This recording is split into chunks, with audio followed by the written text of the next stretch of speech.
Ashamaa harka fuunee akkam jirtu dhaggeeffattootaa fi kabajamtoota koo nagaa keessanii hannagaa kootii galata waaqayyoo haa ta'u. Nagaa kiyyattaan sudhaan har'ammoo kan hin qabadhe isinii dhufee argeessa yookaan reetti yookaan immoo aloveeraa kan jedhamudha.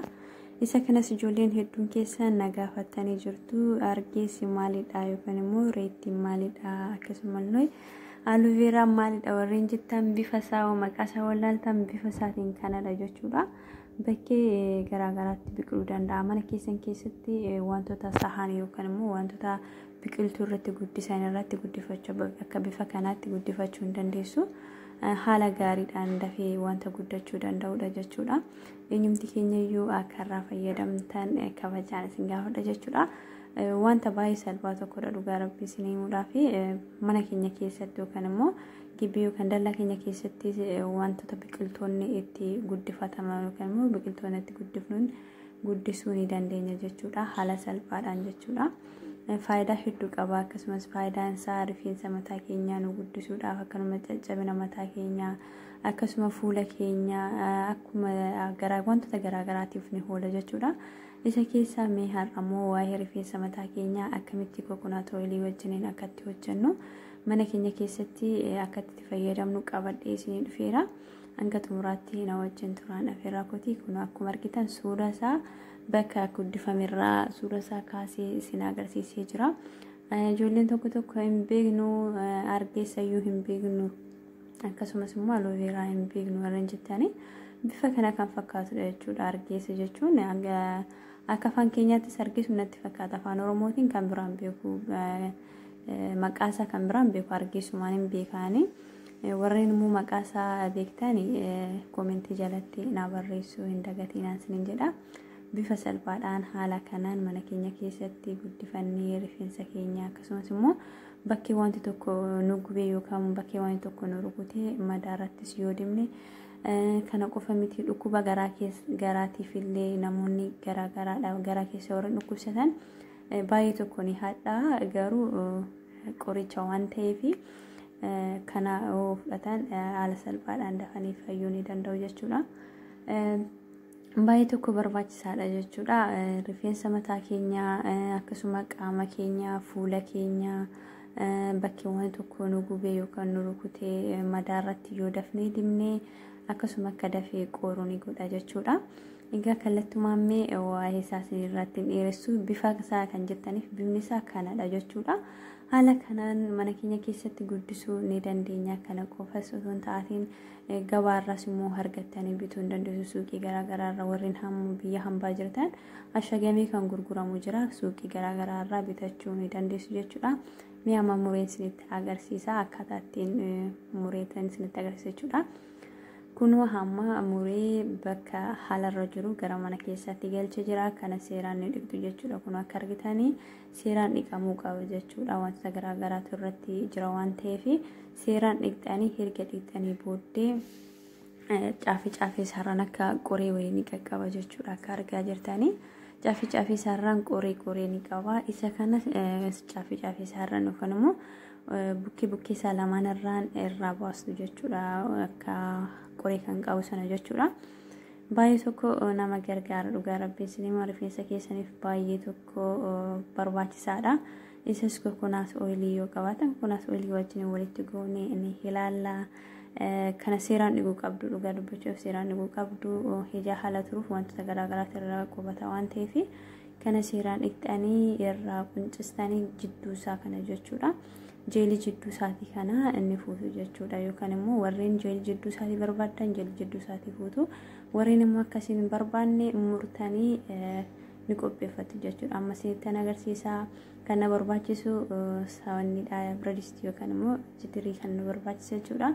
Isa bukkee lamaanii kana irraan baasa jechuudha. Akkasinitti argamu qoreetti qaba jechuudha. Isa kana irraan baasa. Hanga xumuraatti na wajjin tura. Isa kana dirqama dhiquu qabdu erga dhiqxanii booddee irraa baasuu qabdu jechuudha. Akkasittiin irraa baasna hordofaa. Caafii isaa dirqama irraa ba'uu qaba. Maaliif hin barbaachisu waan ta'eef caafii isaa irraa baafna. Erga caafii isaa irraa baafnee fuuldura irratti jalqaba irra kan jiru sirraa murra jechuudha. dirqama caafii isaa lamaan irraa ni baasnaa jechuudha.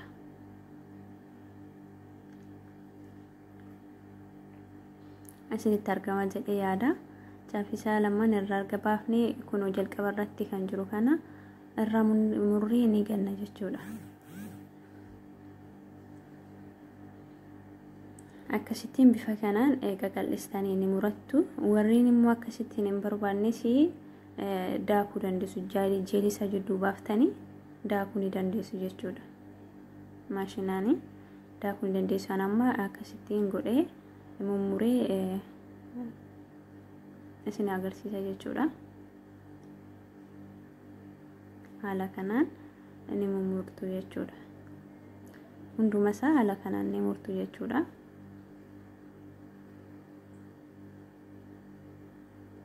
Hunduma isaayyuu haaluma duraan isinitti himeen ni murtu. Dirqama hojii caafii isaa irraa baasuu qabdu jechuudha. Akka isinitti argamu kanatti caafii isaa irraa ba'uu qaba.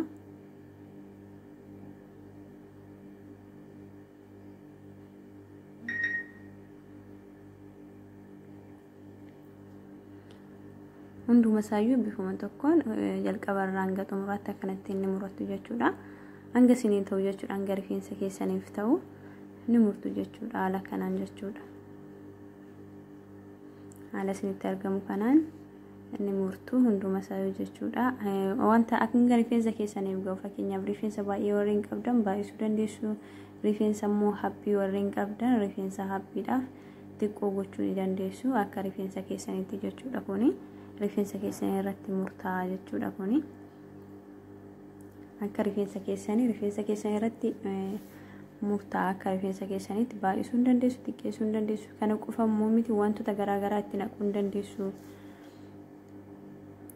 Wantoota garaagaraa itti fayyadamuu hin dandeessu. Itti naqxanii waliin miksii gootanii wantoota rifeensa keessaniif isin barbaachisu hundumayyuu itti naqxanii erga wanni isaa kana keessaa baastanii yookiin immoo erga hojjettanii dhumarratti yeroo gara rifeensa keessan dibachuutti erga innaa deemtanii wantoota dibata rifeensa keessaniif ta'u itti naquu ni dandeessu. Qophaa isaattis immoo dibachuu ni dandeessu jechuudha. Bifa kanaan jechuudha.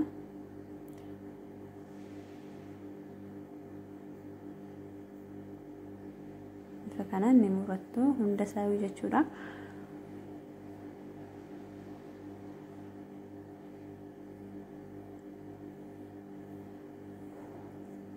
Hunda isaa erga akkatti murattanii booddee wanta isin barbaachisu kokonaata waliin isin barbaachisa jechuudha. Abiddarra wanta keessaniif jechuudha. Ani fakkeenyaaf abiddarra godheetanii isinitti agarsiisaarraa muree qopheessee jira akka argitanii qaqal'isee. Kunoo akka jeeliinsaa jeeliinsaa kun jidduu kan jiru kuni akka bishaanii yookaan immoo akka dhangala'aatti kan ba'udha. Kana qopheessee jira jechuudha. Akkasinitti argamutti akkanatti bifa kanaan murattanii qopheeffatanii kunoo kokonaata wayilii qopheessee jira jechuudha. Kokonaata wayilii kana asitti naqa jechuudha keessatti jechuudha.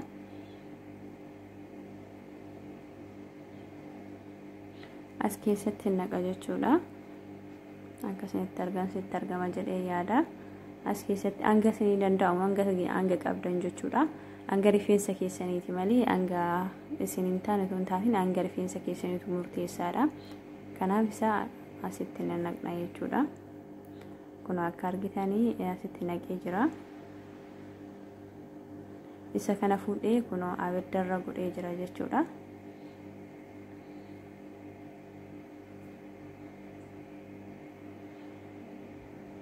Akka argaa jirtan abiddarra godheera.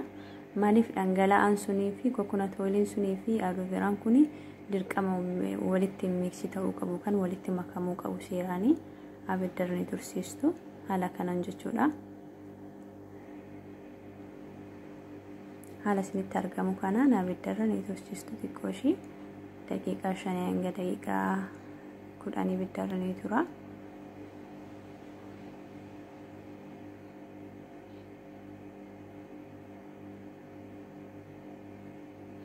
Isinitti argama jedhee yaada laayitiin qabu waan ta'eef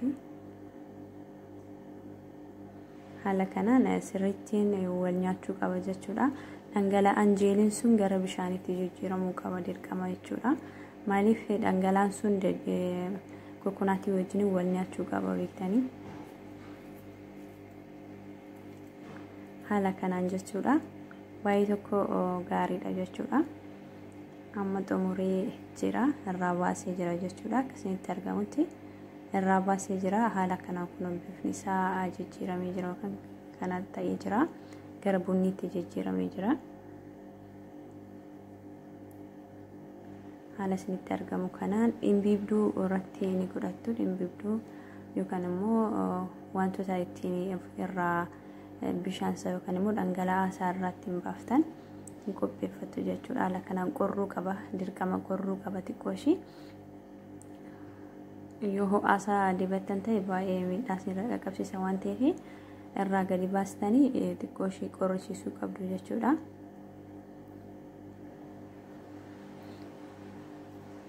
Qorruu qaba. Amma daqiiqaa 5 hanga daqiiqaa 5 gahaadha qorruudhaaf jechuudha. Kun argitanii jirtu deebi'ee dhufee jira. Qorree jira amma.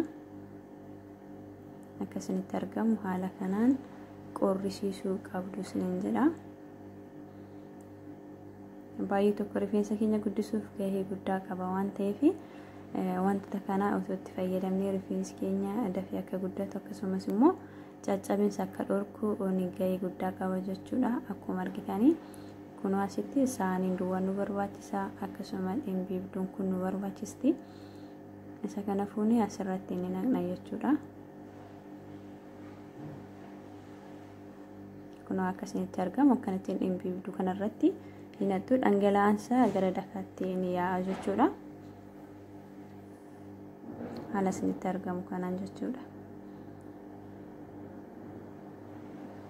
Haala isinitti argamuun ni gootu jechuudha. Kunudha zayitii isaa yookaan immoo dhangala'aan isaa kun hanga akkana ta'ee bahee jira jechuudha. Bifa isaallee jijjiirratee jira. Aloe veraa fi coconut oiliin bifni isaa kunoo kanatti jijjiiramee jira jechuudha. Kunoo akka argitan kana wantoota rifeensa keessaniif isin barbaachisu rifeensa keessan dibachuudhaaf wanta barbaadan kana wajjin miksii waliin gootanii yookaan immoo walitti maktanii rifeensa keessan dibachuu ni dandeessu jechuudha. Asitti argama jedhee yaada. Baay'ee tokko gaariidha kunoo rifeensa keessaniif baay'ee tokko barbaachisaadha. Yoo isin danda'ame torbeetti gizee 2 dibattanii baay'ee tokko barbaachisaadha jechuudha. Akkasinitti argamu kunoo asitti dhimbiibee waan hundayyuu keessaa godhee jira jechuudha. Kunoo akka argaa jirtan baay'ee tokko gaariidha. Rifeensa keenyaaf gahee guddaa qaba jechuudha guddisuudhaaf. Akkasumas caccabinaaf, bubuqqa'insaaf, rifeensa keenya fuulduraan kan dugda duubatti nu jalaa deemuuf illee gahee guddaa qaba jechuudha kuni. Kanaaf mana keenya keessatti wantoota argaman, wantoota uumama ta'e tokko fayyadamuun nurra jiraata jechuudha. Hunduma keenyaayyuu warreen hin argannu jettan suuqii garaagaraa irra jiraachuu danda'a. Kana fakkaataa baay'ee sin jaalladha, baay'ee sin kabajaa. Nagaa naa ta'a.